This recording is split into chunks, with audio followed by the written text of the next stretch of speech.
Hi guys, my name is Yabo and I am the founder of Masasi B.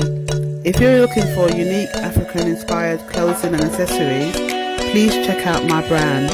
All details are at the end of this video. Feel free to get in touch. Thank you.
Without autonomy and free and fair local government elections.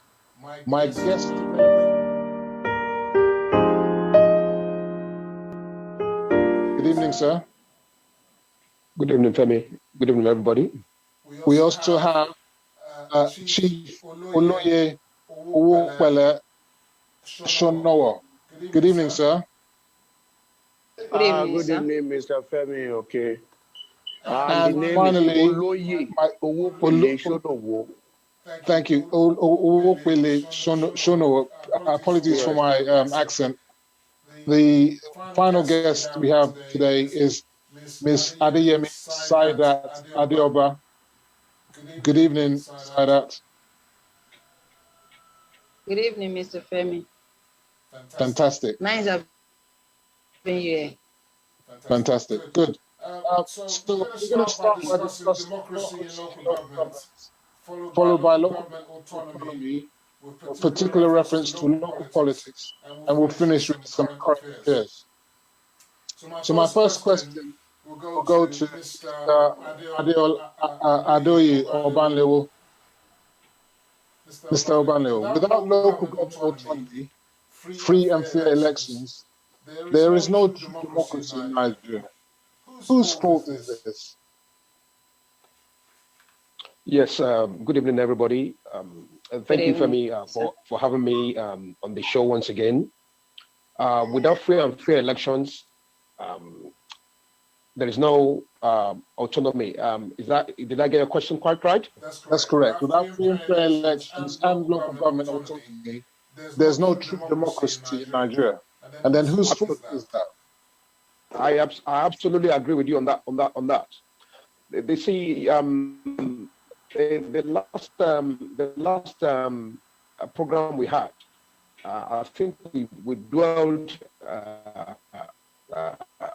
briefly, into the three arms of government, which is the federal, state, and the local government. You see, the most important thing when we talk of democracy in Nigeria, we have to take cognizance of the fact that politics starts from the grassroots, and the grassroots are the ones who actually vote when it comes to elections. So they need to be well taken care of, and their interests needs to be looked into as well. Now, the question you ask is, you see, local government for a very long time, they've been marginalized, not directly by the federal government, by the state government, because allocations that come from the federal government always goes into the accounts of the state, and the state governments, with the selfishness of most state governors, don't divulge enough funds to go to grassroots level, and when there isn't adequate funds to go to grassroots levels, these are the problems that we will always experience. You see, from every local government, adequate funds needs to go to the state chairman. The state chairman will now allocate funds to various infrastructures like road improvement, health, agriculture, rural development. You see, and that's the reason why devolution of power is quite crucial if we are to see a government and a local government that is fit for 21st century purpose. Okay. And the fault actually comes from the federal and the state. Okay. I want to pass the next question to Chief SHONOWO. Can we really say we have democracy in Nigeria when all local government elections are really a sham?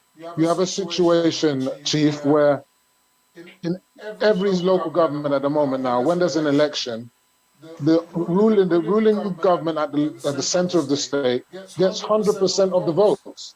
Can we call that proper elections? It's just a sham, isn't it, sir? That's a tough one, Femi. But we have to go to the root of the problem, because the laws that establish the local government as it is faulty. Absolutely. I agree with you. Okay. Once the foundation is wrong, everything else you build on it is going to be wrong. There is no set date for local government election in the Constitution. The law that established the INEC says when they will have election for the president, the national officers, the governors, and the state assembly. But when it comes to local government, it is silent. And it's now left to the states to decide when they will hold election. So having done that, the states feel the local government is part of them. And whatever they do is okay. So to start to pick a blame at this stage, it's like after you have started the match, you are now shifting the goalposts. So we need to go back to the drawing board. Okay, let me put the next question to Ms. SAIDAT. Chief has said that we need to go back to the drawing board. So the question for you is that we asked who's to blame.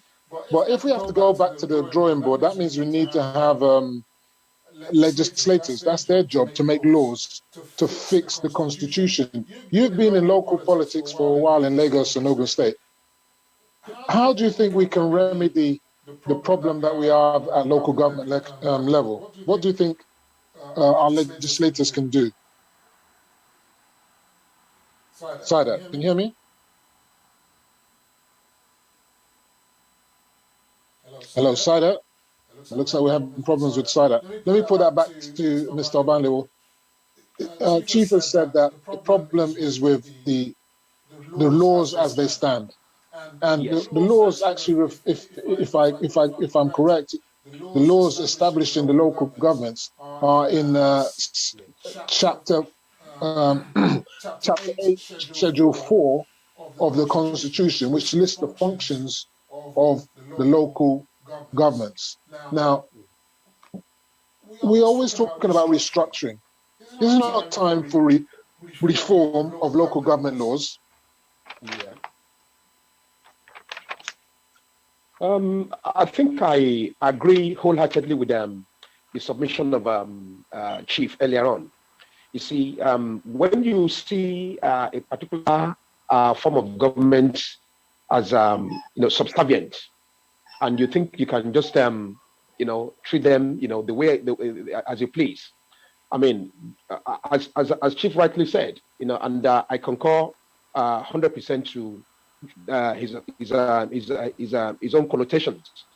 You know, the federal government, the state governments, it is their responsibility to make sure that the third tier of government, which is the local government, which is at the grassroots level, you know, have their own fair share of funds to make sure those funds get to them when it is needed, not when they feel like, but when, you know, it is meant to get to those local government chairmen and you know, and their subordinates. Let me just intercede. As the chief was saying, it's not just a simple matter of the funds getting to them. We're saying that the actual basis, the foundation in it of itself, is faulty. That's what I'm saying. You know, and that's the point I analyzed earlier. It is faulty, but the reason why that is the case is because the people who are meant to show leadership qualities, which are the legislators, because of their own selfish means, you know, turn a blind eye. You know, and it's high time that we begin to take cognizance of these things, that fundamentally, and in a democratic system of government, which is for the people and by the people and for these people that they're meant to be serving, fundamental changes needs to be implemented. Okay. So that let me see if I can get Sadia. Let me see if I can get Sadia. Sadia, are you with us? Sadia, can you hear me? Oh, she's still having problems talking. Sadia, can you hear me? Yeah. Good. I want to ask you this question. Yes, I can hear you. Good. I want to ask you this question. I'm with. What are the citizens, concerned citizens, civil society, Yes, the sir. media? What concerned citizens, civil society, and the media? What are they doing to insist? Can you hear me? What are they doing to insist on local government autonomy and democracy? What are the people? They go and do NSAS protests. They go and do different kinds of protests, but they're not protesting about lack of democracy and autonomy in the local governments. What can the people do?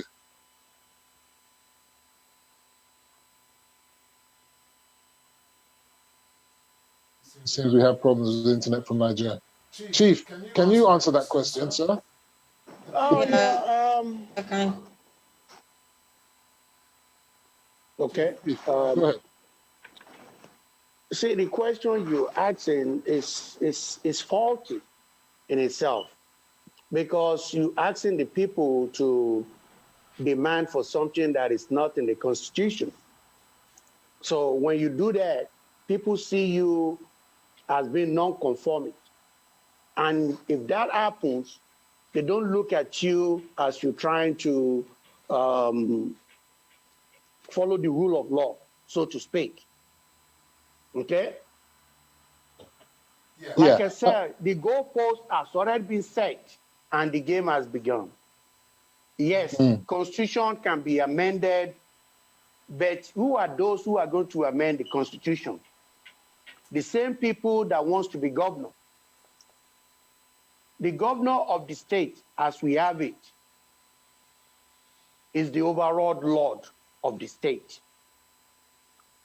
And those people in the National Assembly who will be amending the Constitution wants to one day become governor. And because they want to become governors, it is not in their interest to change the law as it is right now. So we need people to rise above personal gains in order to move Nigeria forward. And the fact of the matter is, if you try to do that, they see you as an activist and not a politician. So if you want to be a politician, you cannot be an activist. If you want to be an activist, you cannot be a politician. It's sloppy and slippery. From the analysis that I'm getting from you, you're on the ground, so you know what's happening out there. I would say that there's no hope for democracy at local level, because if the foundations are faulty, if the leaders who are supposed to change it are not changing it, if the legislators who are supposed to do the bidding of the people aren't doing anything, then nothing is going to change. But I want to get the next question to OBANLEOWO, till we can see if we can get back to SAIDAT if her connection is working again. Before we get to local government elections, we ought to have party primaries in the wards and at the local government level. What is the state of things in our party, or in the parties anyway, when it comes to party primaries? We don't know when the primaries are going to happen. And are these primaries even going to be democratic in of themselves?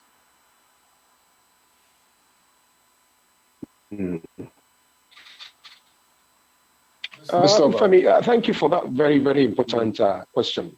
You see, it still boils down to, as I said, local government needs to be treated and seen as a separate entity. And when you see the local government as a separate entity on its own, then everything will begin to align in place.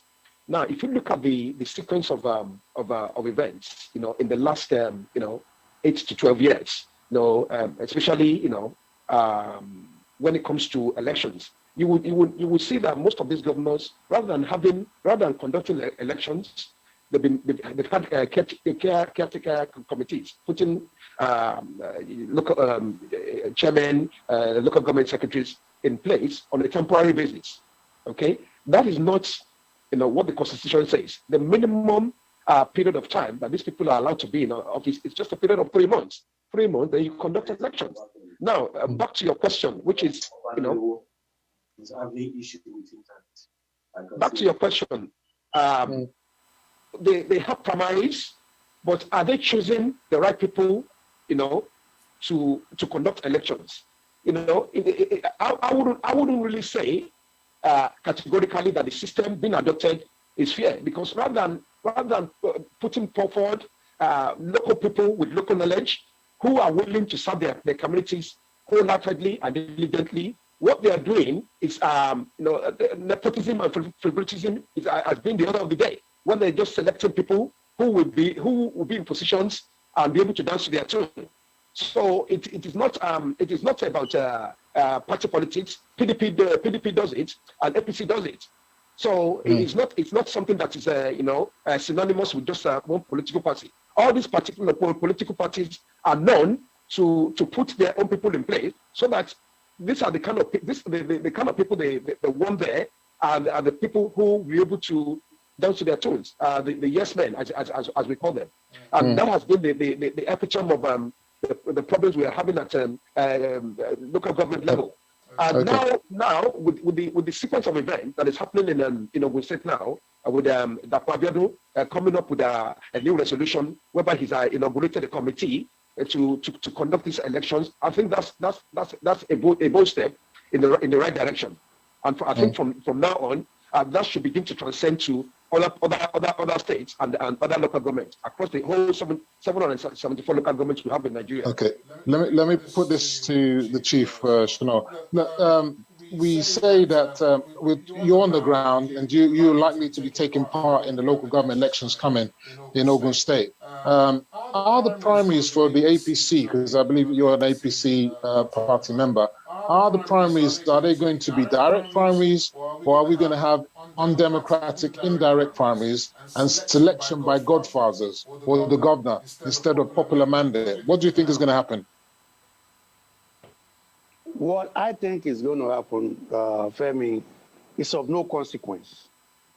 What will happen is what is of consequence. What I would like to see happen is to have a primary where people are free to choose their own representatives, because that is the basis of democracy. Let everybody go to the field, tell people what they can do or what they would do, and let people come out and vote for their choice. However, go on, carry on. What the governor is going to do, or what the OGSEC, the people that the governor has put in place to conduct the election. But he made one promise that is going to be democratic. So if he's going to be democratic, then I believe he's telling us we're going to have a true primary. Okay, but the committees that Mr. Obanleowo was referring to are the ones that take place. They're going to handle the elections after the primaries, so they have nothing to do with the primaries. So what I'm suggesting to you is that will you have democracy even within the party? First of all, you have to be chosen for your party before you can even run in the elections. So if there's no democracy even at party level, how can you move forward to the next level? Well, what you're saying is correct, Femi. However, we cannot put the cart before the horse because the party have not said anything yet. So we have to wait until the party officials and the party leaders speak. Then we'll be able to respond to that. Okay, let me put the next question to Obanleowo. We seem to have lost the connection with SAIDAT. Mr. Obanleowo, we're speaking to someone, Chief is on the ground. And just listening to him, it just shows to me that there really is no sincerity in our local politics in Nigeria. If at this late stage of affairs, the Chief cannot say definitively that the primaries for the local government councillor and local government chairman in their party is going to be done by direct selection, elections, rather than direct primaries, as it were, instead of indirect primaries or selection. We're in trouble, aren't we? We're already in trouble. Do we have election or election for councillors? Is it selection or election? Femi, look, if you look at the sequence of events going back 10, 12 years, every governor, in Nigeria, and I'm not going to lay particular emphasis to Southwest only, is, just like Chief buttressed earlier, the state governors see themselves as, the general overseer or the warlords in their states. And, I don't think it's the responsibility of any sensible state governor to actually, deprive people at their local government level and their communities the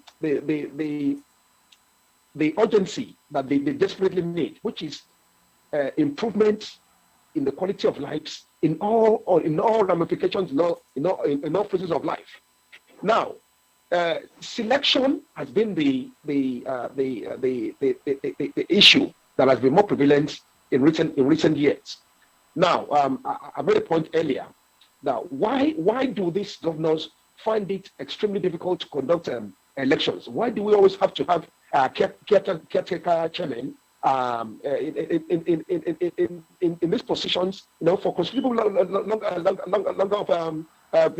considerable period of time? That's not the way it should work. We should have elected chairmen, with their councillors and state what is it called? Local supervisors and their team, getting to work, getting to the nitty-gritty of what needs to be done within their communities, because putting into consideration the market woman, the plumber, the carpenter, these are people who work at who engage in one form of business or the other. The market woman, the man in charge of cooperative who wants to disburse loans to all this. So that's are the things that we want to see at grassroots level. I want my local councillor to be able to tell me that, look, I have a problem within my vicinity, my transformer, and in our community is not working. That is the responsibility of the local councillor. But all these things, are not in place, and they are not. They haven't been forthcoming for quite a considerable number of years, and that's the reason why we need to make sure that all these things are taken care of as quickly as possible. Okay, I'll pass the next question to Chief again. I saw him nodding his, shaking his head. You're shaking your head, because yes, I have to disagree with Mr. OBANLEOWO on some point that he made over there. The job of the councillors and local government chairmen is not for people to come to them and say their transformer is not working. The electricity is a private company. Yes, absolutely. Their job to make sure their transformer is performing. It is their job to make sure we have electricity. Now, if you come to the council and say your transformer is not working, they may, out of their own volition, help to contact. But that's not their key, that's not their core responsibility. That is not their core responsibility. Okay. Well, there is to provide legislation that will move the local government forward. And that is the position that it is so rampant these days. I have seen, since I came out and said I'm going to run for the office of the chairmanship of my local government, people have come with all kinds of requests. And I keep telling them one thing, the same thing all the time. I'm not going there to enrich myself. And I'm not here to enrich anybody's pocket. If you elect me, if you want me to do this job, it's going to be a collective, which means we all have to chip in. I'm not going to go out and take the whole responsibility of the community. It's a collective. It is collective that we all have to work together and move our local government forward. Okay. All right. It looks like one of our guests that were supposed to be there is back. If you can turn on your mic. Yeah, go on, Oba, but your connection's very foggy. Even though I understand what Chief is saying, I understand what Chief is saying, but the first point of contact in any your local government, your community leader, your community leader, is actually your councillor and the state. Yes, and that is why I actually buttressed that point, that when it comes to basic amenities of life that have been so that has so far in recent years been substandard, then I think absent if you want to put it that way as well. I think it's the responsibility of these people to make sure that all these things they take cognizance of them and make sure that I don't want to cut your flow. We'll get back to the functions of local government later on in the show. So, and it will buttress part of what Chief was saying. But in the meanwhile, we've got another guest I want to welcome to the show. Better late than never, they say. I don't know the connections in Nigeria. We had problems trying to get hold of him. I just want to welcome another guest, Mr. SAMSON ABIODUN Oshibodu. Welcome to the show, sir. Thank you very much. Okay, good. Whilst you're here, good. Yeah, go ahead. You managed to get here in the end. Fantastic. I've got a good question for you. Let me just pull it up now. We know that we've got the imposition of transition committees and transition chairmen to local government. They're likely to be running for the elections as well. So how will there be a level playing field in local government elections when you're not going to be competing just with your ordinary folk? You're going to be competing with people who are there sitting on the stool, as it were. And you know how it is in Nigeria with the sit-tight politics. They're unlikely to want to vacate the position. I think you've kind of almost nailed the. I mean, you've kind of nailed it in a way that. As an aspirant, I'm hoping that my involvement will change the system in a way because, one, we can speak up because of our own exposure. We can point out some of the issues that has been hindering the development of our political kind of evolution or development in a way. I mean, personally, someone like me, I've been in politics for a while, but in the last 2 years, I've been really very active. And some of the things I've seen, I mean, kind of almost discouraged me in a way, but because I'm not just fighting for myself, I'm fighting for generation unborn, which means that I need to keep on speaking out telling people that things shouldn't be done this way. There should be a level playing field. We all belong to the same party. The party should be like an umbrella that anybody under the party can contest. But what we have at the moment is a group of people that feels that they own the party. Not just a group of people. We also have some elders that are competing with each other, which is I kind of put in there, I put in there, I put in there. And there's kind of some backhanded kind of a thing going on, which obviously, if you are not within the inner circle, there's no way of you knowing what's going on. But I'm hoping that with my brother's involvement, OWOPELE and myself, we are really very exposed. We are in this just to add value to the lives of people within our local government. We're not in it to enrich ourselves. I'm not in it to enrich myself. I'm definitely in it to see how at least I can impact on the lives of people. And I'm hoping that the elders and the leaders within the political party will perhaps maybe create a level playing field, allow people to market and sell themselves to the electorate so that they know what each candidate can provide or what experience each candidate have gained over the years and what they can bring to bear on their lives in the local government as against kind of just imposing somebody because they've been in the party for a very long time. That's the bane of the problem. Okay, thank you for that one. That's great. Well, before you came in, Chief was telling us how there is whether there's democracy in the party politics is subject to the reality on ground, and that as it stands right now, we don't know whether we're going to have direct primaries for the local councillorship positions in the party or not. And I think that if we don't have direct primaries, then it puts ointment in the eyes of people who say that definitely they were going to have free and fair elections. You can't have free and fair elections at the state level if you don't even have free and fair elections within the party. Going back to Chief, I want to say to you, are the state independent electoral commissions, are they fit for purpose? Are they not? Well, they're not independent, are they? Or are they? What can we do, or what do you suggest we can be done to make them effective and independent? Right. I think we need to break things into two. This is Chief Shanowo. Yes, I think we need to break into two. No, to you, Mr. Oshibodi. You just had your time. We'll come back to you, Chief. Chief OWOPELE. Okay, you want me to take that? Okay. Yes, please. You see, just like ABIODUN have said, we are in this to make our community better. We've been exposed. We've been to other wards. We've been all over the place, and we see how these things are done. And when you come to your own local government, of course, you always want better things for your local government.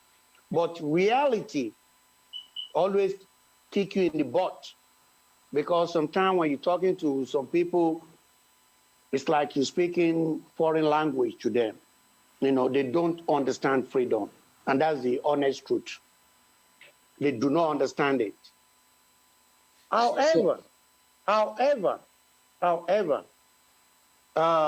in APC, they do have freedom of expression, freedom of association. And people are free to associate whomever they want to. APC, I believe, will provide a level playing ground. Okay. So to cut you in, the two of you here are chieftains in the Kenyan local government, okay? So you have people at the grassroots, you have people on the ground. I'm asking you now, and I would have thought that all politics is local. It could be a situation where different local governments choose different forms of primaries. So I want to ask you, in the Kenyan local government, will we be having direct primaries for APC candidates at the forthcoming local governments? What do you say to that? Is that your preference, or are you also for selection? Definitely, I prefer the direct local government election. I like the people to come out and vote for the candidate of their choice. Everybody prefers that. I mean, there's no way you can want somebody to be chosen for you. You know, ABIODUN and I, we have spoken in length, and I know where it's coming from. He knows where I'm coming from, you know, and we know that if we don't let everybody come out and make a case for themselves with the electorate and let them choose their candidate of their choice, then it's going to be a selection. And I know the governor has already promised that it's going to be a free and fair election. So until it does otherwise, I'm not going to preempt and judge that it's not going to do what it says. So far, so good. Everything it says he's going to do, he has been doing. Okay, So, but you can't say definitively, as we speak now, whether it's going to be direct primaries or indirect primaries. Let me move the next question. Say that. I can't say I will not be one of those people making that choice. The leaders will be making that choice. Okay, good. Let me put it on to SAIDAT. Can you hear me, SAIDAT? Yeah, I can hear you, but I can't connect again. Good, but we can hear you in the studio. I want to ask this question to you. Can you hear me now? SAIDAT, can you hear me? Yeah, but you can hear me. Can you hear me? SAIDAT, I'm asking you a question. Can you hear me? We're losing her. And this is the only female. Can you hear me? All right, I want to ask you a question. You're coming from Lagos State. What is the state of? Yeah, the question is, what is the state of politics? What is the state of politics in Lagos State in terms of you being able to be vying for local government positions? Is it going to be free and fair in APC in Lagos State? Yes, I can hear. Yes. What's the first one? I just said, you're going to run for election in Lagos State. Is that correct? The connection is so bad. I'm so sorry. I'm going to have to cut you off because you can't really seem to hear the question. Oba, look, I want to move to you. It's so unfortunate that the only female guest of ours, we can't really help her. But maybe next time we'll have a show where we'll be able to speak to her again. Anyway, look, until we have truly independent state electoral commissions, there will be no real democracy at local government level, isn't it? Now, democracy at local government level is like a popularity contest, okay? So if you can't have direct primaries, which is like a popularity contest, then it's all a sham. It's not going to happen, is it? Okay? I agree with you wholeheartedly. And that's the point that I made earlier, that most of the state governors, it's prevalent in the south, it's prevalent in the east. If they want to have a local government chairman who they can control, you know, somebody they will have at the helm of affairs, who they'll be able to, you know, to toss around. Now, based on what Chief said earlier, and Mr. Oshibodu, is that with the incumbent governor in Ogun State and his vision for the state, he wants to be neutral, give everybody a level playing field. You know, now I hope and pray that is indeed the case, to put the needs of his people first. Now, sometimes, you know, I can understand the reasons why things don't actually work according to plan. Because when you've promised somebody a particular position because they've supported your candidacy while you are vying for a particular position, maybe as a governor, then, you know, they would expect their own views as well. And so this kind of thing does constantly happen, you know, in politics. But it gets to a stage whereby you have to now look back and say, who are the people who are disenfranchised? Who are the people, you know, who are the disadvantaged? It is the people of that particular region, of that particular state that suffers. Now, and the aftermath effect is what we are seeing across all the countries, the country, with people who have no business in politics, you know, occupying positions of authority when they have no business in politics. Now, with the new trend, Your line is bad. Your line is bad. You're breaking up. You can't. Oh, but your line is breaking up. I think you need to do something to that line. We'll come back to you. Yeah, but you're breaking up. We'll have to come back to you. Let me speak to Mr. Oshibodi. Can you hear me, Mr. Oshibodi? Mr. Oshibodi, can you hear me? Yes. Yes, I can hear you. Yeah, you're calling from Nigeria and we can hear you clearly. Oba, we'll come back to you shortly, Oba, because the line was very bad. Mr. Oshibodi, Yeah, okay. what is your view of the performance of our transitional local government chairman? Is such a contraption that is the transitional local government chairman? Is it tenable at all in law? What is their performance? I mean, I don't think it's tenable. I think the other issue one is to consider is funding. They are not well funded. And if they're not well funded, you can't really expect anything from them.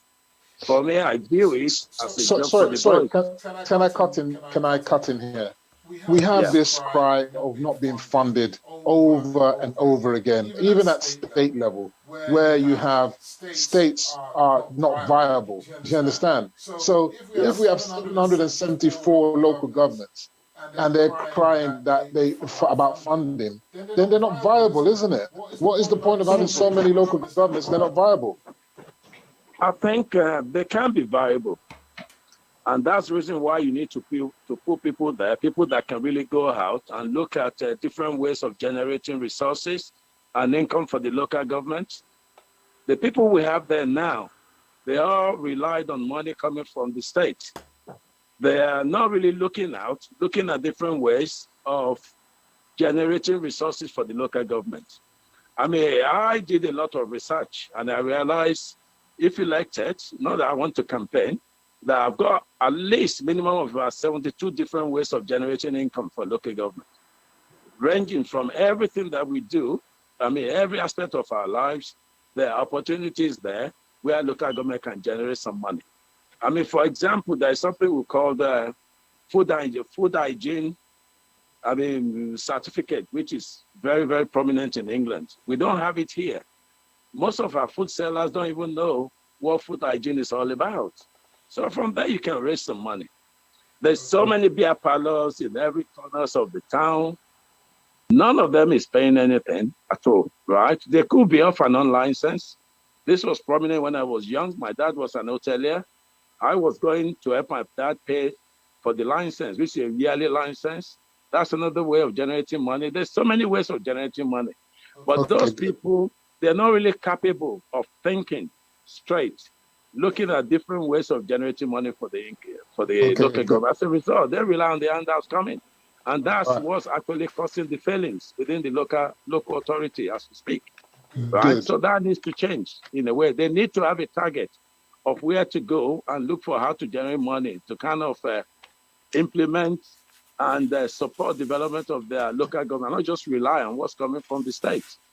Because currently what they are getting is just enough to pay the wages and pay the salaries. So I've not really seen anything that's been done since they've been there. Okay, we've started the show really discussing about the democracy in local governance and free and fair elections. You've touched on the point that I want to get to next, but we'll move more deeply into that when we get back from the break. And that is about the autonomy side of things and how that they can be funded. Because as far as I can see it right now, we have to ask ourselves the question, where did the raping and pillaging of local government start? It's no wonder that they are failing Nigerians. So you hold that thought whilst we take this next break, and we'll come back to talk about local government autonomy, which is absent in Nigeria. Okay. Come back shortly. Thank you very much.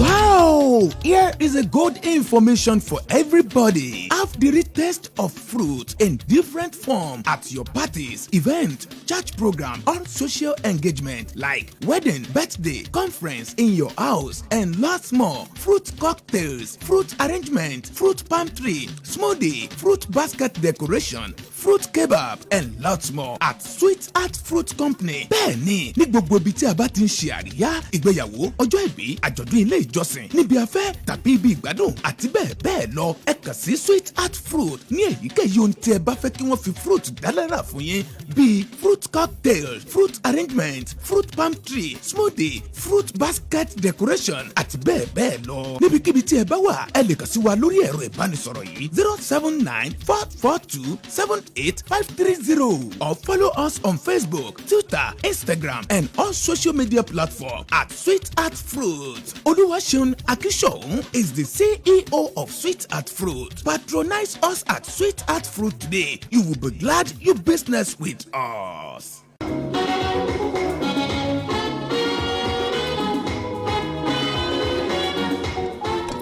Hi guys, my name is Yabo and I am the founder of Masasi B. If you're looking for unique African-inspired clothing and accessories, please check out my brand. All details are at the end of this video. Feel free to get in touch. Thank you.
Gentlemen, to the show Enough is Enough, where we're discussing local government autonomy and free and fair elections, which don't exist, so therefore we don't have true democracy in Nigeria.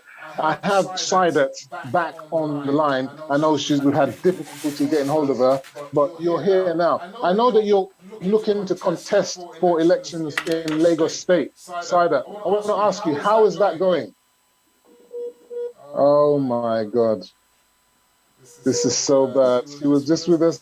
Hello, SAIDAT. Can you hear me now? How is the contest in Lagos State? How was your contest in Lagos State going? Hello? How is your contest in Lagos State going? Fine. What challenges are you having?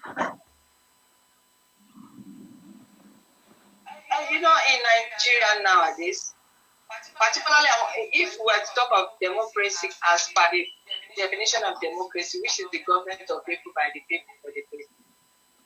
But democracy is a government of consent. And who are the consent? The people. This means in any democracy that people should be ranked first. For people to truly be ranked first, that means people should be the first thing that the government should. For instance, I'm free to give consent to form an institution known as government. In the aspect of election in Lagos State and other states in Nigeria, the problem of weaponization of poverty against the people, godfatherism, the overcontraction of power to the federal, has made it difficult for most most candidates to win election. So it's the hallmark of democracy. And that's the only constitutional means of occupying any democratic position. So if the person that is truly competent to hold that post is not given the opportunity, there's nothing to get it right. So do you have followers, and what's happening at the grassroots? Do you have a lot of people in the wards working for you that are ready to push you forward as the best candidate in your local authority, SAIDAT? Yes, because in the place I am coming out from. Which local government is that?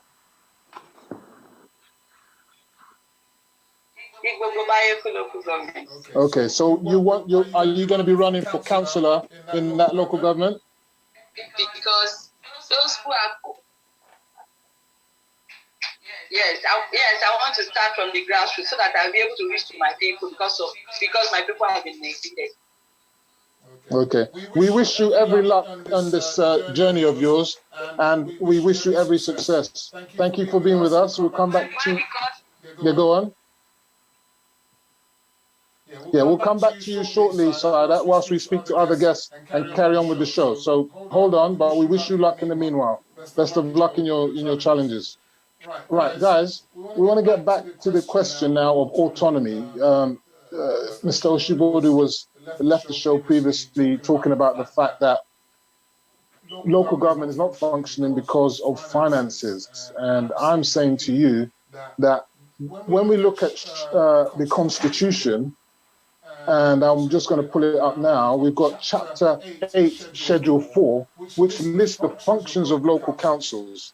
And in those functions, I'm telling you that most of the functions, the key functions, the revenue generating functions of local government have been usurped by the state. Okay, so things like tenement rates, okay, have been taken over by guess who? The states.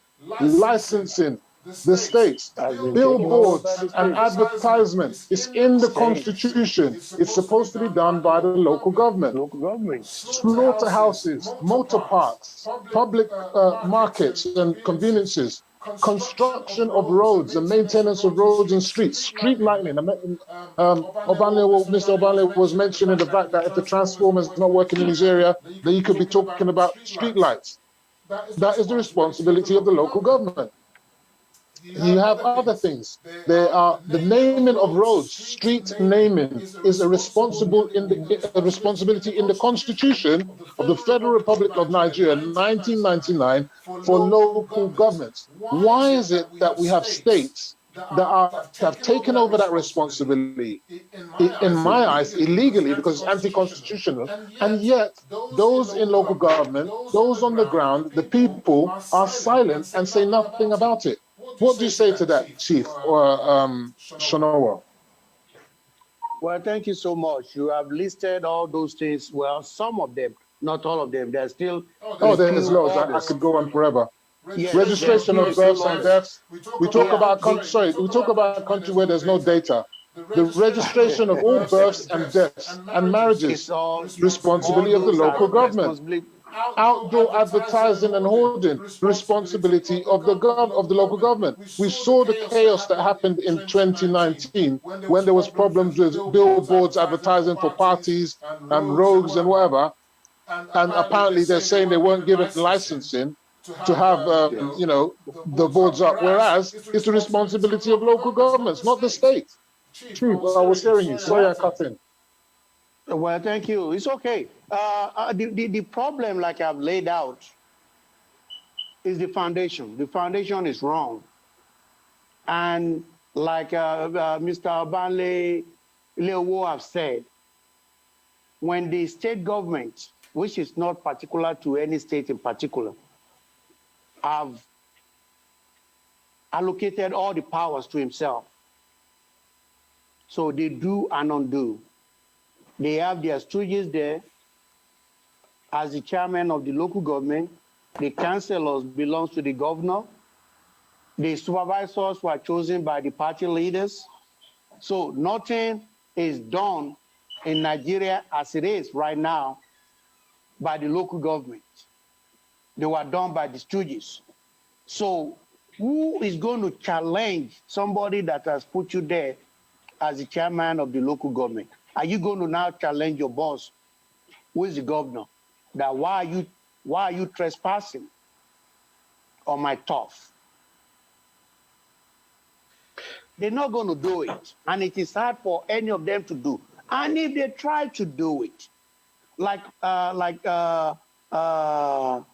think it was in 2017 or 2017, the Supreme Court have ruled that elected local government officials should serve their 3-year terms, and no governor should tamper with that. But year after year, the governors are still breaking that law, and nothing is done. Okay, I want to get back to Mr. Obanleowo. Look, Mr. Obanleowo, last week we talked about the fact of lawlessness. This is yet another form of lawlessness, is it not? The fact that governors will not stick to the law, and when a local government chairman is supposed to do his 3-year terms, they truncate that term and put in temporary people that they impose, and it's not democratic. Now, at the end of the day, this is fundamental to the nation of Nigeria and why it's failing. We have a situation where people are saying that they want to change the restructuring. What is the reason, the key part of restructuring? Because they say that the federal government has too much powers in the exclusivity list. Yeah, the exclusive list, too many things going to the federal government. Is it not the same at state level, where the state has taken over more or less the responsibility of local government and is doing exactly the same thing? Are they not disingenuous in the state local government, in the state House of Assembly, and the governor of the states, whichever state they're completely disingenuous, aren't they? Absolutely, Femi. You see, when we discussed these things last week, I made mention of one key issue. The people that elect this the people to positions of authority need to take responsibility, for their own fair share of responsibility. What is at the back of the mind of any governor is the moment they get to office, they have 4 years to do as they please, because there's no check and balance. Most of the people who are in the House of Assembly, who are meant to make sure that the law is seen to be fair, the bills that matter are passed on time, and to make sure that all the important things that needs to be done when it comes to legislative business, to make sure that the governors are held accountable. But these things, they're not in place. And when a governor who has actually paid his way by way of settlement, knows that he can do as he pleases for 4 years, then what do you expect? Now, that is why I always say that the power to be able to recall any state governor or any state legislator, which is clearly visible in other parts of the world, needs to be inculcated into our constitution as well. You see, if you're not performing, if you're not doing the needful when you're in government, your position should become untenable, whether you are a state governor or a member of the State House of Assembly.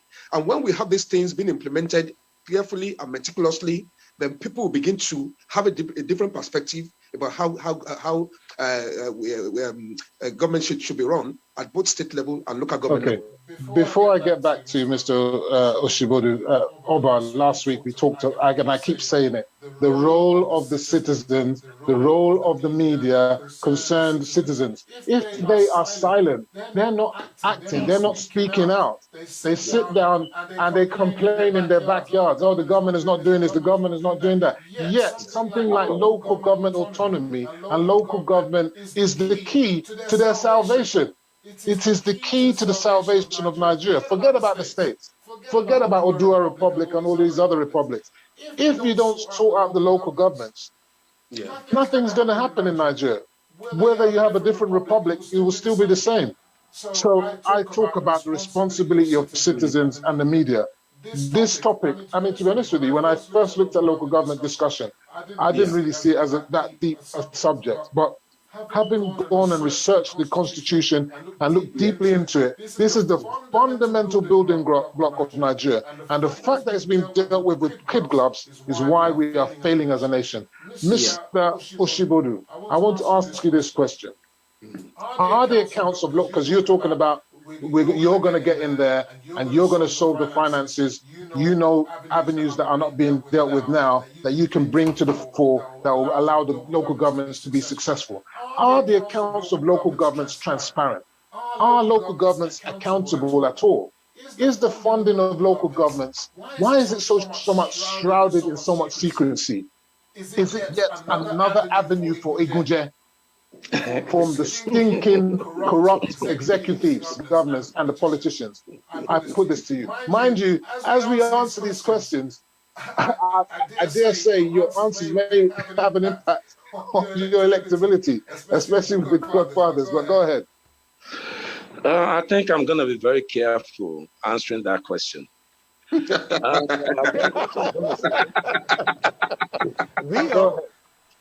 think what I'm going to say is that we need to be very objective in what we discuss and what we say.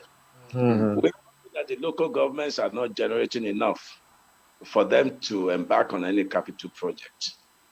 And the thinking, the wider thinking is that if they are entrusted with money, that money will just be frittered away through their supporters and things like that. So because of that, they are not properly funded. So how do we now change the narratives, right? Which if we bring some openness into it, where every local government can detail how much they generated, how much internal revenue that they generated, and if they can also articulate how they spend that money, that in itself can start to bring some confidence to the populace. People can start to see that the local government is working. They can look at how much money they're generating, and they look at how much that money is being spent. Equally, if they can articulate what is coming from the state, and that they can detail how much is going into salaries, how much is going to current and recurrent expenditures, people are not stupid. People can see that they have either financial constraint or the money is not being managed properly. I think the key is openness. So how do we get them to be open about what is coming in and how that money, how they're being spent?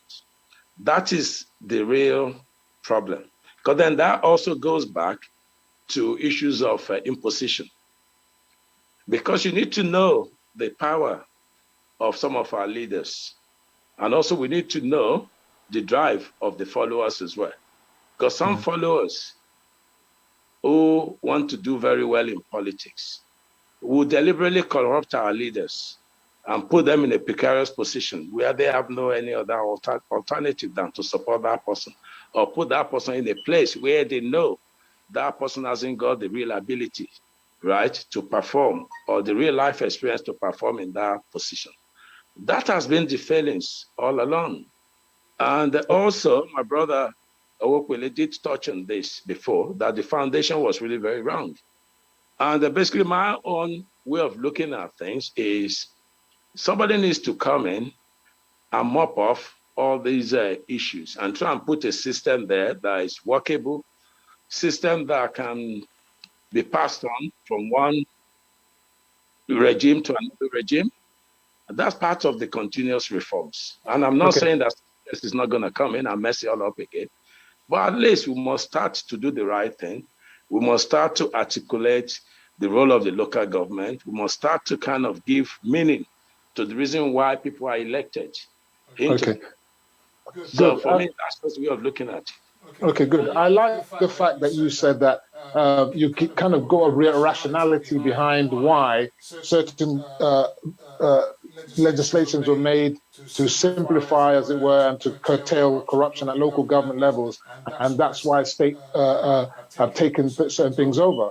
But I disagree with all of you that the foundation is faulty, because, as I said, I've read Section 8, subsection 4 of this Constitution, which deals with local government functions and specifically refers to the areas where they can raise revenue And the fact that they're not allowed to do so means that it's unconstitutional, and therefore it is down to the people and concerned citizens to rise up and say, we don't want that anymore. Enough is enough. We want something different from our local government. Even things like agriculture, things like industrial parks and so on and so forth are the responsibilities of local government. It is really just crazy. Chief, I want to ask you this question. How can you, if you were to become local government chairman or councillor, how can your local government in Ikenne survive when your local government, in effect, has been relegated to the status of motor park and market managers? All the sources of revenue that is supposed to be independent for you, you can't collect it. You have to go cap in hand, just like how state governors go to federal government at the end of the year, FAC meeting, and they're dishing out, dividing the money. You too now, you have to go cap in hand to ABIODUN to collect your money. This is ridiculous, isn't it? You cannot survive without financial autonomy. Is it not the case? Actually, it is the case. But like Biodun have said, there are so many things that can still be done locally for you to generate your own fund. There are so many things. There are so many untapped resources. In the Kenya local government, I don't know about any other local government, but I can speak for Kenya local government. You know, look, if the money comes directly to a Kenya local government, then it can be spent judiciously. I know, I'm sorry, there's so much noise in the background, I can... Okay, sorry, can you hear me? Give me a second. Give me okay, one no second. problem. Look, Oba, let me, whilst we wait for Chief to come back, Oba, can I just ask you that, you know, this situation is just untenable, isn't it? I'm saying that these chaps should put that as part of their campaigning, that they're going to be vying for true local government autonomy, so that Ekene spends what they generate in Ekene, not that what is spent in Ekene goes to Odogbolu or goes to Abeokuta. Whatever is generated in Ekene should be spent in Ekene. I would have thought so. Is that not the case, Mr. Oshibodu? That should be the case. Because we're complaining that VAT on alcohol in Southwest is going to the North to fund Sharia people. It's the same principle. So before I come back to you, Oshibodu, because I'm mindful of I'm going to come back to you, so bear that in mind. Mr. OBANLEOWO, Yes. We keep talking about these things. Is it not time to amend our local government legislation to make local governments truly independent from the state and away from state government direct control? Why do you think when this present dispensation came into office in 2015, President Muhammadu Buhari, advocated that it is imperative that the local governments get their allocations directly, into their accounts. I mean, there was a reason why he implemented that. Now, what happened? Are we seeing any dramatic improvement? No. What we still have in place is caretaker chairman or caretaker committee are still in place. Now, when that happens, the flow of governance is severely being disrupted again. No, until we can have proper legislation in place that will tackle these deficiencies, then this is still going to continue. And I sincerely hope that before this present dispensation leaves office in 2023, robust measures will be put in place to make sure that local government elections are conducted throughout the 734 local governments in Nigeria before at least not later than May 2021, going into 2023. That's the best way forward. Okay. Now, we know that there were, going back to what I was saying previously, we recently had local House of Assembly employees going on strike. I don't know if all of you are aware, they were going on, not on strike, but protesting. And what were they protesting? They're protesting for autonomy of houses, the state houses of assembly. And then the governors begrudgingly have agreed to that now. They've agreed to that now, that yes, houses of assembly should be autonomous, okay? So if that is the case, it is time to lobby those same legislators to do the same for our local governments. You know, if we don't do this, we're not going to move forward, you know? One of the main reasons for unsustainability of states and local government is the inability to raise internally generated revenue. And this is to Mr. Oshibodu. How do you propose to address this so that you don't have to go cap in hand to the state governor? I think, anyway, thank you for that question. I think for me, the first thing we need to look into is to look at the relationship between the local government and the state government. And also we need to look at the politics behind it as well. Because if you look at most of the local governments across Ogun State now, most of the caretaker committees were kind of handpicked. They are kind of core supporters of the governor. They are people that you would call loyal, to the state government. Those people, they just more like, they're more just like, I won't say they're there just to decorate those offices. Because one, they've got no initiative of their own, because they cannot come up with any ideas. If they try to come up with any ideas, they will be tagged as too no. And if they're too dynamic, they will perhaps either be branded as being unloyal, right? And basically, if they're not loyal to their leaders and they're not listening to what their leaders are saying, what will end up is probably they will be rusticated, right? That will be the end of their involvement in politics.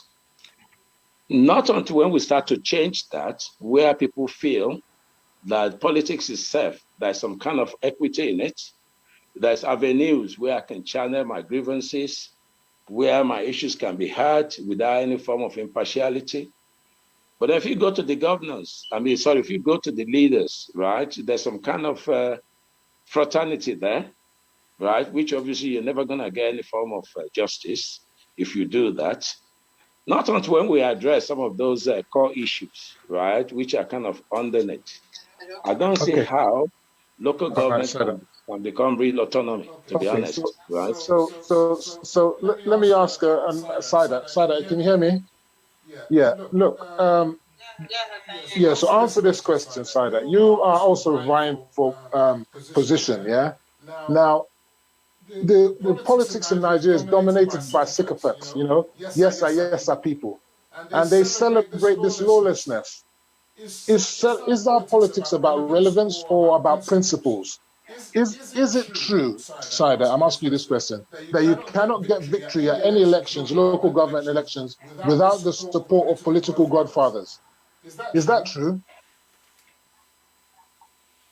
Yes, in Nigeria, yeah. Without a political father, you cannot win an election. Okay, so you've got your own. So you're now admitting that you've got godfathers that's going to back you up. The thing is this: I am not a politician of do or die. If I was allowed to do it, fine, I will. And if I'm not allowed, problems, I'm not a do or die exception. I'm just going there to be a mouthpiece for myself, for my people, especially the women in my constituency. Go on, carry on. Because our political setup is being clear that local government is the closest to the government, to the people. And if there is no rule of law, if the state government or the federal did not allow rule of law to take place, that means democracy has been changed, and it really affects those. That's okay, so this question, thank you. Thank you, Saidat. Just hold on there, stay live, and hopefully we'll come back to you with more questions. This question is to the other two contestants. You're in Ikene, she's in Lagos. Now, is it true, I asked both of you, either you can come first, is it also true that the only way to get support of the political godfathers is by cash donations, and that they are for sale to the highest bidder? If that is the case, how big are your wallets, and have you got the capacity to resist the bribery and corruption in party politics? Who's going to go for that? I didn't know of all this, but I can basically say in Lagos, there's no amount of money you give leaders. But if you are fit, because the first thing they look at is your background. If your background is not good, if your parent at the time that doesn't contribute anything to the goodness of that particular place you are coming out from, you won't, no matter how much you have in the pocket.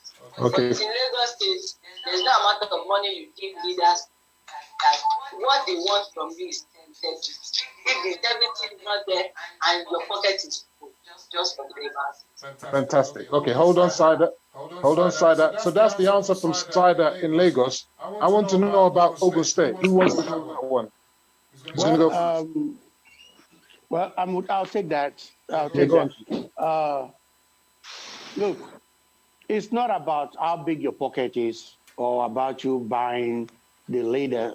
You know, you can buy whoever you want to give your money to. Anybody and everybody is willing to take your money. I said earlier, maybe before ABIODUN came on, I've told people my politics is not about money. I'm going there to serve, and as such, I am not willing and not even able to dispense cash. That is not what I'm going there to do. We are going there, I am going there to serve. And if I'm going there to serve, I believe that we should all come together to put in money into my campaign, for my campaign to be successful. Okay. So now I'm taking people's money like we did in the US. Everybody contribute to my campaign if you support it, and then we'll move on. Not me giving to some certain people so that they can put me there 2 years. No. Okay, I'm mindful of the electoral laws and the fact that we can't actually start campaigning until the time for election campaigning is up, and I know it's normally 90 days before the election in the general election. I'm not sure of the rules for local government. Mr. Oshobodu, the same question to you. Your capacity to resist bribery and corruption, how big is your wallet? I think I'm going to kind of go back a little bit just to kind of articulate some of the few things that I've done in the past. This is not my first time. We don't have much time, though, so let's try and restrict. This is not my first time of actually kind of chasing an elective position. I did at one point contest for the Ogun House of Assembly, and I did a lot of grassroots work. And if we went then for primary, I'm 1,000% sure that I would have won. But then, because I just came into politics, just came back from England, I wanted to do it the way it was done over there, which was going around everybody, articulating what I would love to do. I came up with my own 6-point agendas in terms of what I'm going to go to Abeokuta to campaign on. But then suddenly we were called to Abeokuta. We went there, and suddenly they told us, yes, this is the person we're going to use. There was no primaries or anything like that. And then I was prevailed on by the leaders to step down for this person, right? Even without even knowing anything.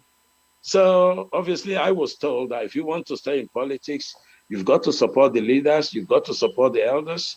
So obviously I supported what they wanted, which was for me to kind of support their candidate, and that's what we did. Okay. Right? And even at that point, they even promised me that don't worry, we're going to give you the local government chairman. Right, and when that came, I realized that was all a lie. That was all a fool. You got to me. But then, basically, I don't think you can do politics here without actually spending money. You've got to spend money wisely. You've got to do some projects. Like, for example, I've just done a borehole in one of the areas in Elishan there, and that borehole serves everybody in Itunshoku. And that's kind of the way I see myself spending my money. I don't mind giving scholarship to people that perhaps are well off, that are brilliant, might want to pursue their education. I don't mind putting my money into those areas. But equally, if you really want to win, if you're desperate, which I'm not, then you have to spend money. That is the way how I put it, right? So for me, like my brother said, I mean, look, in England, I was earning close to £50 an hour. I mean, as a services manager, but I left all that to come home to see what we can contribute to our own political evolution, what we can bring to bear on our people, how we can support our political development. So for me, that's the drive for me, and also because I'm getting old. Even someone like me should never be here, because my wife is English. I mean, she's in England, I'm here, right? But I'm kind of determined that I need to put a mark or write my name on stone, right, within this local government. And if I'm given the opportunity, have an idea of what I need to do. I'm not here to serve anybody, but I'm here to serve the people. I'm here to bring succor to the people. I'm here to do things that will stay after I have gone another 100 years, it will be there. Because I look at our fathers, I look at Babcock today, it's got a signature of my family on it. And it's still there, 60 years on after, I mean, they came to edition. Let me bring Oba into the question before I get onto you, the contestant. So SAIDAT, I'll call you in just a moment. I'm just going to speak to Oba. So Oba, this is quite interesting, isn't it? You know, the politics of Egunje, the politics of Edibo Kesebe, is it, or how do they say? You know, this thing is just messed up, isn't it? So really, look, what I want to say now is that local government is really in a mess in Nigeria, and until we have true, dedicated individuals with vision and foresight and conviction, to rule, to take heed, to take sway at local government, we're not going to have any change in Nigeria. So long as a local government is a mess, Nigeria will remain a mess. So are you looking forward now? We know we're all from Ogun State, apart from SAIDAT from Lagos State. What are your thinking? I mean, you're from PDP. I mean, you're the only PDP on this panel, but that's great. We want to be all inclusive. What are the chances of PDP winning in Ogun State a councillorship or even local government chairmanship, when you've got a situation where Ogun State is more or less a one-party state now, because your Benga Daniels has joined the APC, Bankole, another PDP man, has joined the APC. Amosun's hand-picked candidate, AAA, is back in the fold. So Dapo ABIODUN has promised that we're going to have free and fair local government elections. We know the late Kashamu's area was a conk PDP area. Are you likely to win that area? I don't know what local government that is. Is it likelihood that PDP will win that area now, when everybody has crossed carpet? You know, the political prostitutes have joined the APC. What is your view? Femi, I don't want to digress from today's important issue, because that is the issue. That is local government elections. You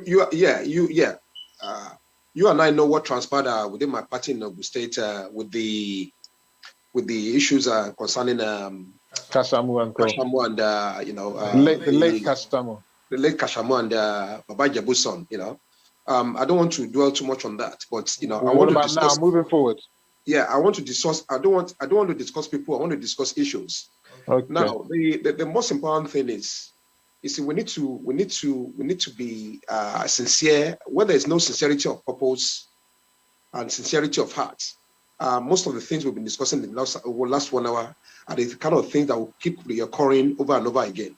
Now, Chief Shonowo made a very, very vital point earlier, that the idea of going into governance for personal gratification or for things he can benefit is not what he wants to be remembered for when he goes into politics. And I think my brother too, Mr. Oshibodu, buttressed the same point. Now, the orientation has to change completely, Femi. And that starts with the people as well. If you really want to see changes being implemented in your local government, then you need to make sure that you vote for the right people. You see, the gone should be the days of selection or godfatherism, whereby somebody will just come and try to oppress people with money, and automatically that person becomes a candidate, even though there might be better candidates who can do a better job. I'm just tasked for time, but that's why I'm just trying to move it 10 I want to emphasize. Yes. We say there's going to be, Governor ABIODUN says there's going to be true, genuine local government democracy. So I'm asking you this question. Hold on, let me just ask you this question. Yeah. Therefore, we must conclude, therefore, that if we have a situation where 100% of the councillors and 100% of the council chairmen are all APC, then that is not a situation where we can say is genuine democracy. What do you say to that as a PDP man? Well, Governor ABIODUN is the Ogun State governor, and whether we like it or not, until 2023, when he leaves office, he stands to be remembered for whatever he does while still in office. I don't want to dwell too much on political parties. Do you think we're going to get PDP councillors? That's the question. I honestly don't know. You see, because as far as Ogun State politics is, APC seems to be the party in the ascendancy. Yes, and when that is the case, it tends to favor the party in power more than the opposition. And with the divisions we have in PDP, I don't think our chances of actually winning so many of the local governments is something that I can honestly say to you. At least some local councillors. There must be local champions. At least, because we are still popular. We are still popular in some areas. But I'm not too optimistic. You're not too optimistic. Okay, fantastic. You're losing faith in your party. But anyway, let me move on to SAIDAT. Can you hear me, SAIDAT? SAIDAT, good. You are in Lagos State, and we have three possible contestants here. And I want to hear from you really about Lagos State and what do you think that you can do differently that's going to make you a good councillor and a good person that they should elect in your area. What's the name of your area again? The first thing is this. Firstly, when it comes to party affair, I believe with what is happening in Lagos State, we can boldly say there's no other party that can come out in Lagos State that will win APC as far as Lagos State is concerned. And the person that brought me in the politics, the former senator, the former minister of Nigeria, the distinguished senator OWOPELE Kingsley Adeshoye, is now back into politics of APC now. What will God give me the audacity that if I'm being elected, I'll make a better candidate. Well, I've been doing it since 1996. I've been doing it while I was not even in government. I've been giving my people free health services, holiday coaching for students, and many other things like that. Number two is that being a woman, I believe I will be the first one that will be contesting for that post, in the sense that those that have been coming up in politics now, it has been advised that women should take 40% position as far as politics is concerned. Since we can manage our home, definitely we will be able to manage the society. And lastly, what gave me the impression is that as a bona fide indigene, it is being said in a Yoruba that says, because it is, I'm coming out from my mom, she's from the street and see house there, also my dad too. So I will always want the best for my town.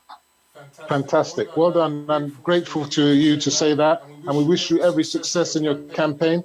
This week was the week or the month for the woman. And we wish to have more female candidates. We talked last week or the week before about having a female president. We wish you every luck. Stay on the line, SAIDAT. I want to go back to my other two guests, which is they're both from my two guests who they both intend to contest in the forthcoming Ikene local government elections. What are your views about the performance of the current local government transitional committee and its chairman, Honorable Rotimi Akinsoya? He's likely to be putting his hat in the ring. What do you say of his performance so far? I put that to Chief Shonowo.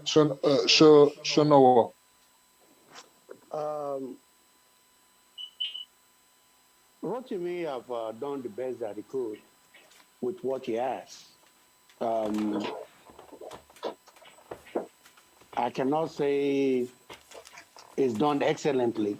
I cannot say that because there's always room for improvement.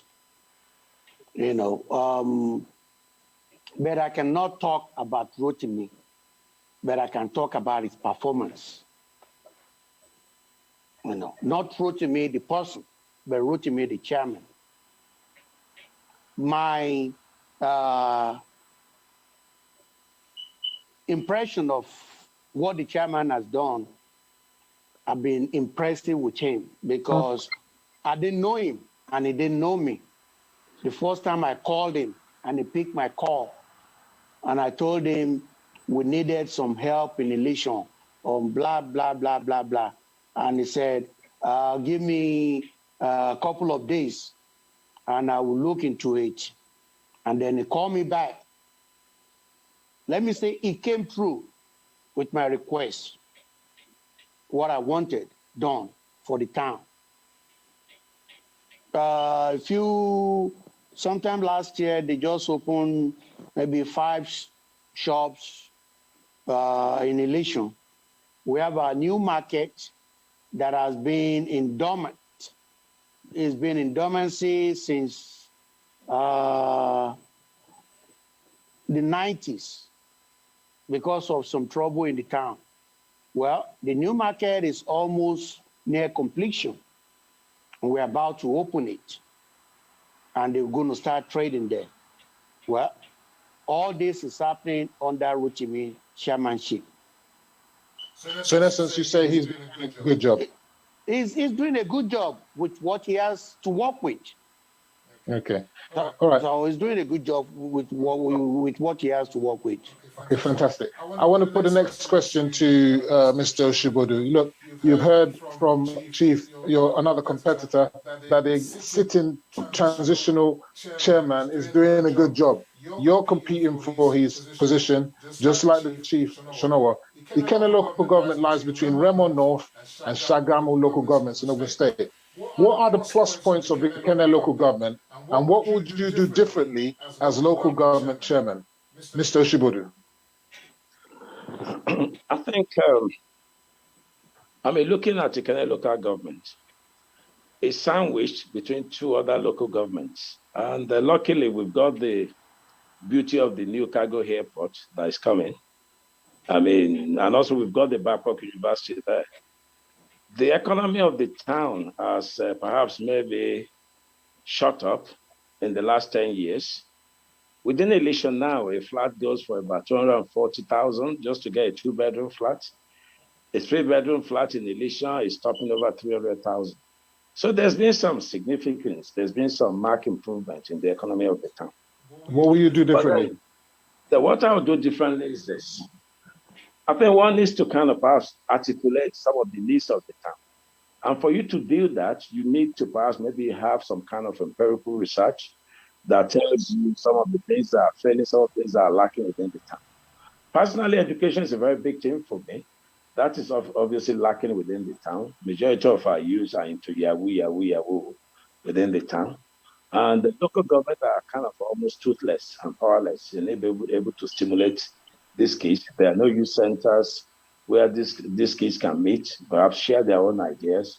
There's no good role models that perhaps can help to shape, the future. I'm being haggled for time. Yes. So, but what I'll do differently, I will go back to the whole issues of resources because, like Chief rightly said, Rotimi has done what it could possibly do concerning the issues of financial constraints. And I think not until when we have a government autonomy, we can't really have a proper planning in terms of planning for development of the local government, which is to do something. Things that you would do differently, quickly. So what I would do differently is still about working with the state government, trying to see whether they will buy the whole idea of local autonomy, and also get the other local government chairmen to kind of perhaps maybe campaign vigorously so that we have the autonomy. Because there's no point becoming the chairman of a local government if you don't have resources to run it. Okay, fine, we can share ideas on how to generate income, how to make money, because that's going to be a positive thing for all of us. And since ideas are not static, so the local government chairman, if we come together, I can stimulate that. I could perhaps maybe run that to make sure that we all get good value for money in terms of whatever we're doing. And also by working with people as well. I've got like my brother, OWOPELE. There's a lot of other people in the town that you can bring in. All right. To put ideas into the redevelopment of the town. Okay, fantastic. Good. Look, we're coming very close to the end of the show. I want to go for a quick break, and I just want us to touch break if the studio people allow me for us to go on a quick break, and we'll come back and talk about current affairs quickly. Just a couple of questions on current affairs, what's happening now live in Nigeria. And as we go, I just wish each and one of you good luck in your contest in the state, in the local government. So we're going to go out now, come back shortly, and we're going to talk on some current issues. Over. So see you guys back shortly. Okay.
Hi guys, my name is Yabo and I am the founder of Masasi B. If you're looking for unique African inspired clothing and accessories, please check out my brand. All details are at the end of this video. Feel free to get in touch. Thank you.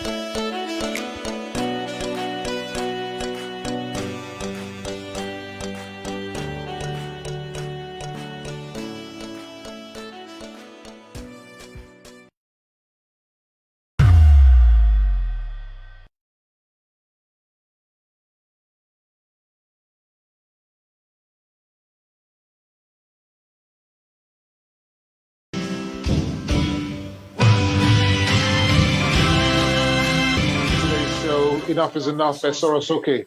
I've had with me Mr. OBANLEOWO, Chief SHONOWO, and also Mr. Oshibodu, as well as SAIDAT. It's been fantastic so far, and now we're going to just go into current affairs. A quick stint before we end the show. Mr. OBANLEOWO, the government has spent close to $25 billion on turnaround maintenance and building our refineries, our comatose refineries, without a drop of petroleum coming out of them. Yet today we're being announced that government has revealed plans to spend another whopping $1.5 billion on turnaround of Port Harcourt refinery. Are we actually insane as a country when we could barely agree to fund 1 billion for arms procurement for our military? What is happening in Nigeria? Why should we be spending this money for something that is just like putting money into a well?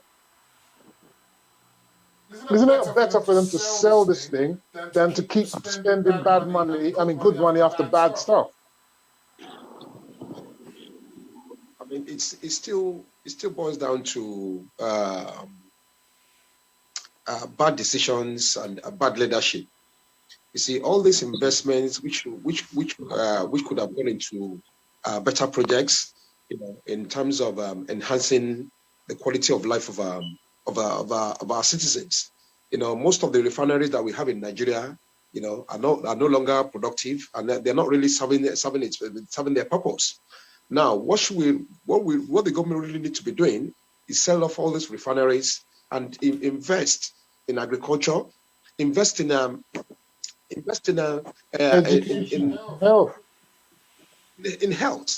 and even the construction industry and and IT.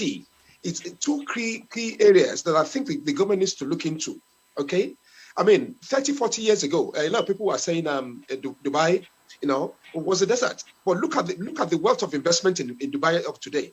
This is the same Dubai that most of our politicians are running to now to buy properties. Why can't we have those kind of investments in Nigeria that will be sustainable in the long?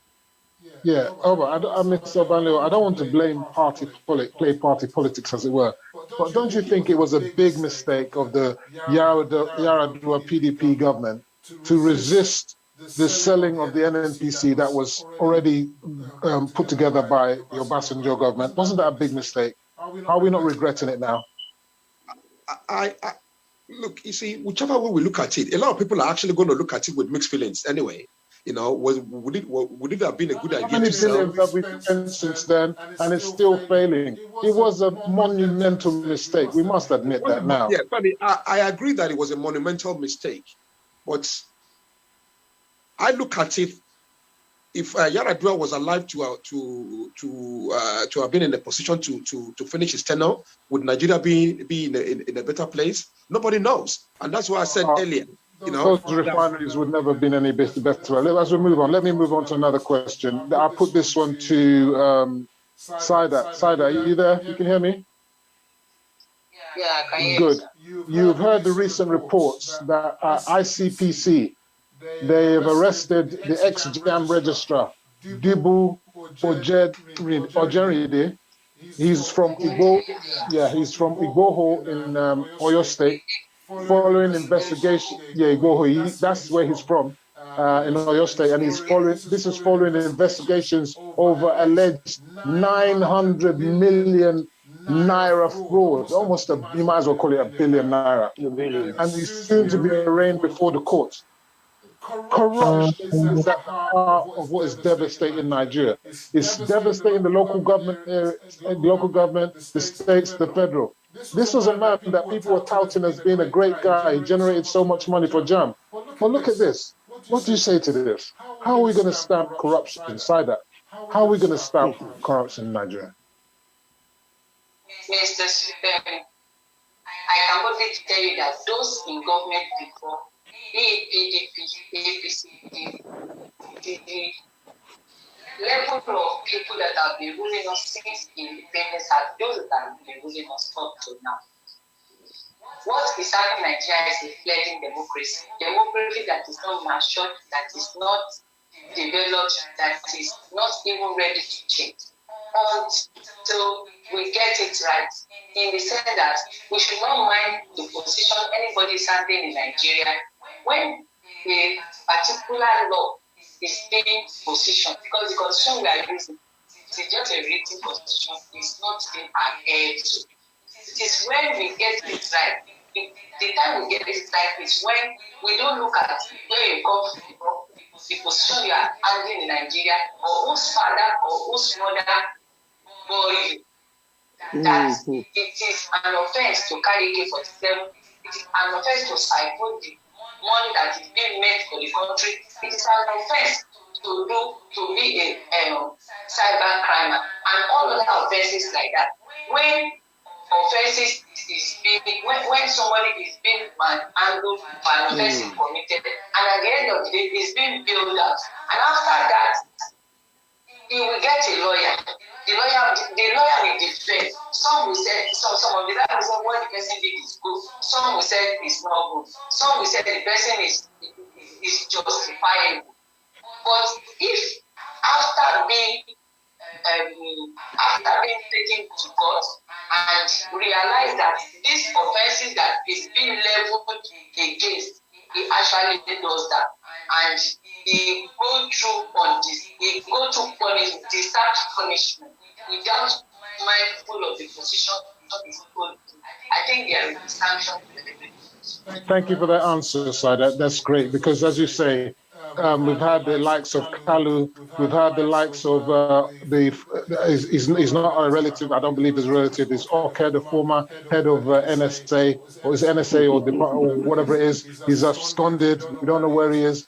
People are not being prosecuted, and they don't get the full weight of the law against them. And then we have these SAN, who I call servants against Nigeria. They're not SANs, they're servants against Nigeria, defending the indefensible and creating all the shenanigans in our law courts. Look, I want to put this question to Mr. Oshibodo. You want to sit up because you look like you're lying down. Another Oyo indigene is Sunday Igboho. He has been causing waves about the inability of state governors to secure lives and property. We must praise our governor, Prince Dapo Abiodun, for securing the 2 kidnapped students of Olabisi Onabanda University in record time. Does this not prove that state governors are not weak and have the capacity, if not at all, they have the capacity, if not all of them have the political will, to address insecurity issues in their states? Is that not the case? I'll probably disagree with that. I think the whole Fulani investment issue kind of makes some of them to be a little bit active. And also you have to look at the control of all our security apparatus in Nigeria. They are all headed by Northerners. And also, if you look at some of the common problems across all the states in Nigeria, these Fulani men and things like that. If you look at the whole Security Council of Nigeria, out of the 11 members, 9 of them are Northerners, only 1 west from the southwest and 1 from the southeast. So in a way, and this also feeds into the whole security, it feeds into the whole, the whole corruption issue in Nigeria. If you look at what is happening, we have AFCC in the whole 16 or 17 years of AFCC's existence. They've all been managed by Northerners. Most of the Northerners are occupied. I don't want you to digress from the question, but let's focus on the question. I put it to you that the fact that the kidnappers were, because we were short time, the kidnappers were released in such a quick time, it proves that governors have capacity. It's just that some refuse to perform, or may lack the will to perform. I don't think they have the capacity, to be honest, because they are not in charge of the security, because they don't have this. We don't have this. I have to move on because if you that's your answer, I need to move on because of time. I'm sorry about that. This is to Chief Chief Shonowo. We have a situation now where Ikena is very close, as you rightly said, to the proposed Shagamu Cargo Airport in Iperu, which was initiated by Ogbeni Gbenga Daniels, then abandoned by Governor Segun Ibikunle Amoson, and now resuscitated by Prince Dapo Abiodun. It is just a cargo airport with a runway and a tarmac. It should be completed within 18 months. What do we say to our politicians if in 18 months prior to the 2023 elections, these airports, that one in Iperu and the other one in Wasoni being funded by the federal government, if they're not completed, what does that say about them delivering on their promises? That is the politicians. What does it say? Well, it doesn't say anything, really. It says, do they have the capacity? Is the money there to do it? If the funds are not available, nothing is going to be done. Yes, it takes 18 months, like you said. And some people have already said that it takes 18 months. But this is Nigeria. Things don't work the way it works everywhere else. Let the truth be told. 18 months in Nigeria means 36 months. That's the honest truth. So in 3 years, if it is not done, then we may have a problem. But if the funds are there and the funds go to where they need to go to, then in 3 years, we have our cargo airport and we also have the passenger airport at Wasini. Okay, good. My last question, and this is the way we're going to go out now. There's been lots of agitations, and I'll start with Mr. Obanlewo. I already know your view, but anyway, we have had lots of agitations and the declaration of the Oduwa Republic the other day. They were talking about we gave the government 90 days and we're out. There's a cries, and these people are crying for Yoruba, Eronu, as opposed to calls for Omo Yoruba, SORO SOKE, yeah, and build within a united Nigeria. Where do you stand? Femi, you know my views, and my views are unequivocal, and I'm not going to change my stance on that. I believe in regional government. I believe it's time, 60 years of independence, Nigeria is not working. I made this point emphatically last week when we spoke, and my notion hasn't changed. Okay. I believe we need to have our own destiny back in our own hands. The Hausa Fulanis have taken over Nigeria. Okay. Let me stop you there. Not because I don't want you to popularize your stance. It's just that we're out of time. But I want to go on to the other three so that I can hear their view. I'll start with SAIDAT. What is your view, SAIDAT? You're running for elections. Are you a believer of a Yoruba? Are you a believer that Yoruba Eronu, or are you about Yoruba SORO SOKE within one united Nigeria? Which is your stance? What's your view? Quickly. I don't believe in separation. Rather, the back end should be fiscal and should be penalized. Thank you very much, SAIDAT. I'll put this now to Mr. Oshibodu. What's your view? I think my view is very much around we should work together, within our region, but then stay within Nigeria, just as what we've got in England, where you've got Scotland, Wales, England, and they're all working together to kind of almost raise the bar within that country. Why can't we do the same here? But we need to do with all issues of ethnicity and then try and make sure that we understand that being Hausa or being Yoruba doesn't mean that we're different. We are Nigerians. So we need to work together and perhaps maybe improve the future of our country for the next generation. Thank you. Our last shout goes to Chief OWOPELE. I'm sorry, I can't pronounce your SHONOWO. I know I'm Yoruba. Okay, go on. What's your view, sir? I am with Mr. OBANLEOWO on this. I believe in the regional government. Nigeria as it is not working. Yes, if we have the regional government and we can work within Nigeria, but each entity go on their own and develop their area. And then we give to the central government, not the central giving to us, because we've tried that and it's not working. Okay, thank you. So you basically want us to go back to 1963 Constitution. I want to thank my guest, Mr. Ade Obanlewo. Thank you for being with us today. Mr. SAMSON ABIODUN Oshibodu, Miss ODEYEMI SAIDAT Adeoba, and Chief Oloye OWOPELE SHONOWO Adeshinola. I want to thank you all for attending the show. It's been a great show we've had today. I want to just say to each and every one of you, basically that thank you. Enough is enough. Make sure SORO SOKE. Don't be shy. Don't be silent. If you see something, say something. If you can't take it no more, do something. Niger go better. We all want a better Niger. For sponsorship and advert placements, please contact the numbers on your screens. I'm your host, Mr. Femi Oke, the founder of Better Niger, signing out. See you same time next week when we'll debate another hot topic. Over and out.